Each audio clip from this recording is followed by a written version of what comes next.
One of the things I truly long for as I get a bit older is authentic community.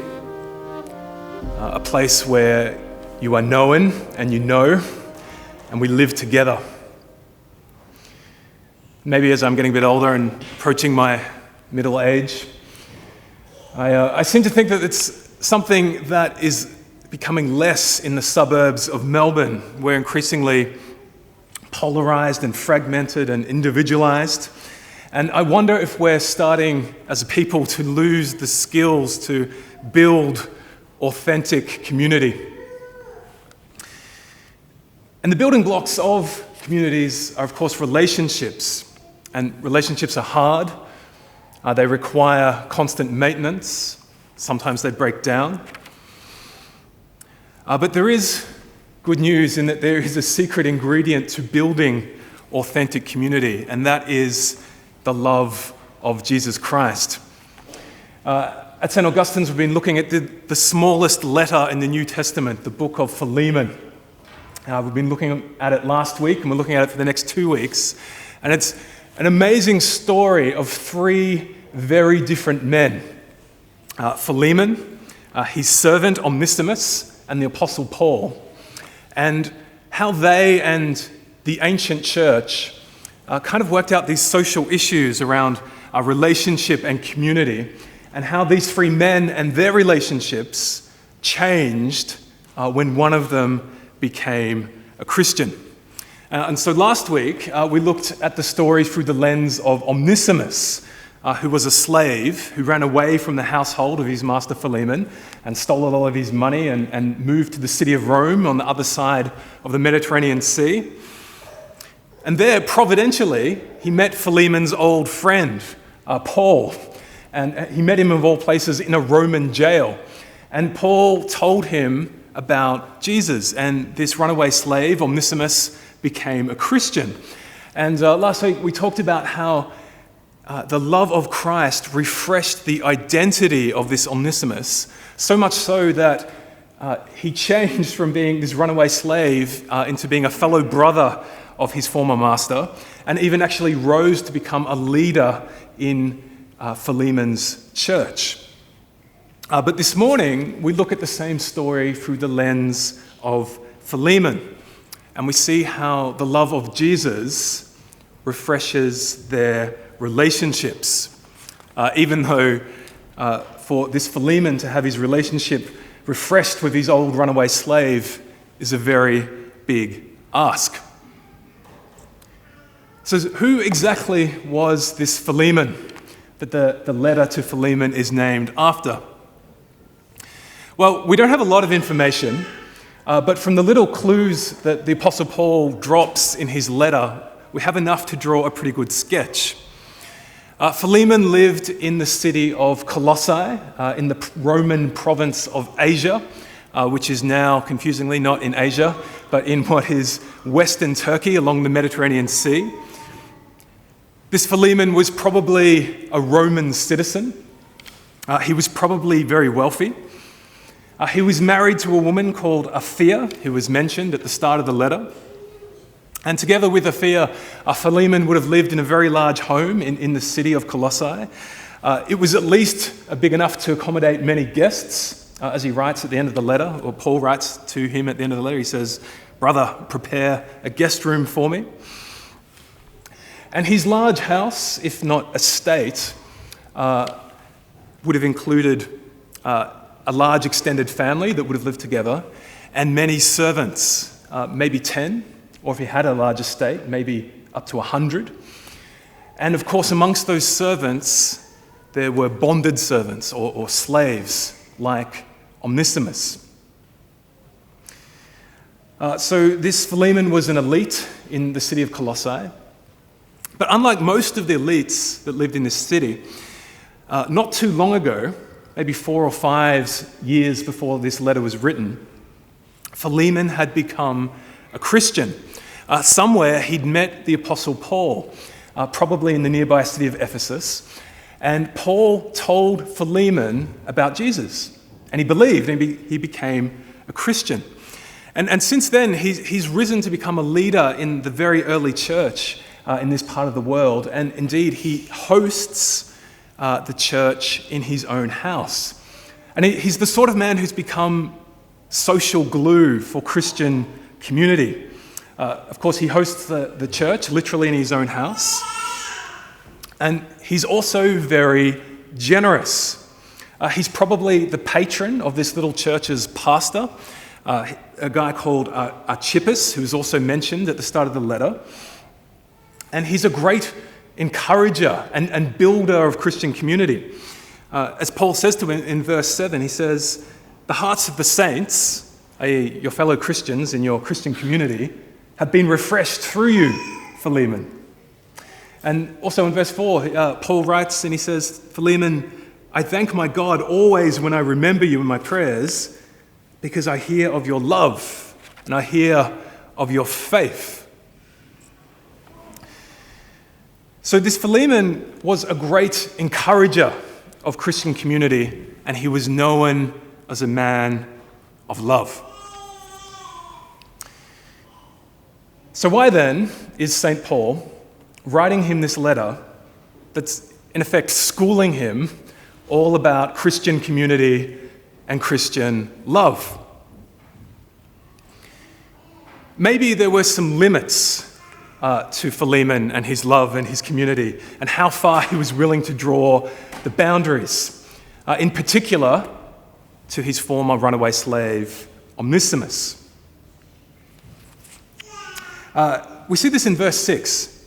Paul writes, "I pray that the sharing of your faith," and the word that he uses for sharing, it's the same word that we get the English word community or communion from, like Holy Communion or the Anglican Communion.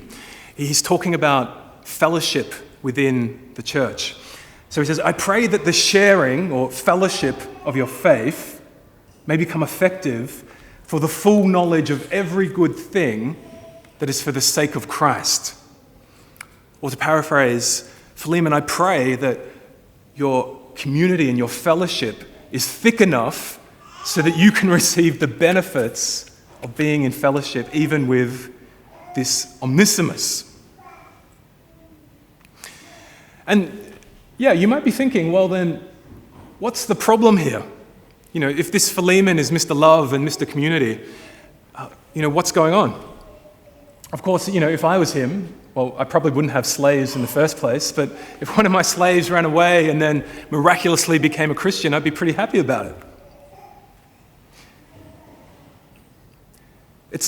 It's hard for us as 21st century Westerners to grasp the social enormity of what's going on here at the moment, because our culture, whether we understand it or not, has actually been influenced by the love of Christ for some 2,000 years. And in ancient Roman culture, Onesimus, the runaway slave, is in the wrong, and Philemon, the slaver, is in the right.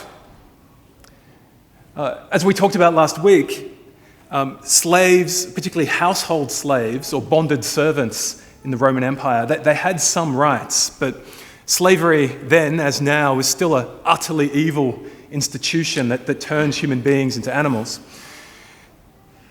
But in legal terms, under Roman law, Onesimus is a criminal. And owners of slaves, they had enormous power over their slaves if they misbehaved, including the right of corporal punishment or even execution. And the execution for a slave in the Roman Empire was crucifixion. And in social terms, Onesimus, and this is the thing that's really hard for us to grasp, Onesimus has dishonored Philemon and his household. And he's made the two men enemies. In the honor-shame culture of the Roman Empire, if you can catch him, Philemon is expected to punish his slave, not because he's committed a crime, but because it's right and just to do so. That's the way their culture worked. And so by the standards of the Roman world, reconciliation between this Onesimus and this Philemon is all but impossible. So on that day, when Onesimus went back to Colossae, and he walked back to Philemon's house and up the hill, probably to the top of the city where his estate was, holding in his hand the parchment which the Apostle Paul had written this letter for him with. And he went inside, and the two men looked at each other for the first time in probably at least over a year. What did Philemon feel? What was running through his head? Onesimus, the runaway slave, he must have been pretty nervous.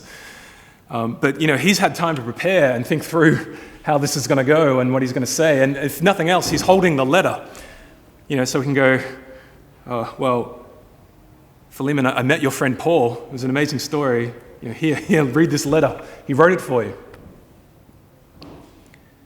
But Philemon, what does he feel when he's reading this letter for the first time? I imagine it was a mix of bewilderment and anger and guilt and just sheer amazement. He's probably, mutters something like, Onesimus, I didn't think we'd be seeing you again. So what will Philemon do? Will he let the love of Christ refresh their community, refresh their relationship? Have you ever had to reconcile with somebody? To forgive them or to ask for their forgiveness? Or more probably a bit of both? It's hard to do, isn't it? But this is what Jesus wants for his people and for his community. He wants our relationships to be refreshed and our community to deepen and be built up, even when we disagree, even when we hurt each other. As we heard in today's gospel reading, Peter once asked Jesus, Lord, when my brother sins against me, how many times should I forgive him? 7? I think 7 is a lot. And Jesus answered, not 7 times, but 70 times, i.e., infinitely. And being part of the church, it's a wonderful privilege, but it means that we are not our own. It means we now belong to others. It means we belong to God. And while this is a great and indeed eternal privilege, it also comes with responsibilities. We need to allow the love of Christ to refresh our community. And we do that in 2 ways. We do that, one, by asking for forgiveness when we wrong one another. And that's always a hard and humbling thing to have to do. And 2, it means allowing the love of Christ to refresh our friendships in our community by being willing to forgive each other. Because for what Christ has done for us, we must be willing to do for each other. Is there anyone, who's your sister or your brother, either literally or in the church, that you need to reconcile with or forgive or apologize to? If so, commit the situation to prayer, pick up the phone, write that email, and seek reconciliation. Maybe it will be possible, maybe it won't. But the reconciliation of broken relationships is how we allow the love of Christ to refresh our community. And although that's a hard thing to do, imagine how good it would be if it was something that we consistently did. Imagine a world or a community or a church where, we constantly sought reconciliation, where we were able to put down the weapons and forgive each other and seek forgiveness, with confidence that we do it in the context of a relationship in Jesus Christ. it'd be wonderful. And more so, it would be a model for the rest of the world to follow. Much reconciliation is needed in our broken world. And as we, the church, the people of God, live in community and reconcile and are refreshed by the love of Jesus, we can give the world a foretaste of what heaven will be like.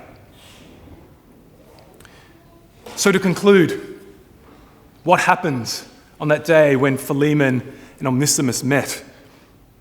Did they reconcile? Or what happened on that first Sunday when the church met in Philemon's house and they saw Onesimus, the runaway slave, standing at the front of the church and reading to them this letter? And did they hear Paul's plea? If you consider me your partner, receive Onesimus as you would receive me. Well, I think they did. And the best evidence for that is that we have the letter. Philemon's little church that met in Colossae, they didn't have to listen to Paul and his letter, but they chose to preserve it so that we even have it in our Bibles today. And so I think what that means is that God did answer Paul's prayer for Philemon. Philemon did grow in his understanding of fellowship. He did reconcile with Onesimus as a brother, and he let the love of Christ refresh his community. May we do likewise. Amen.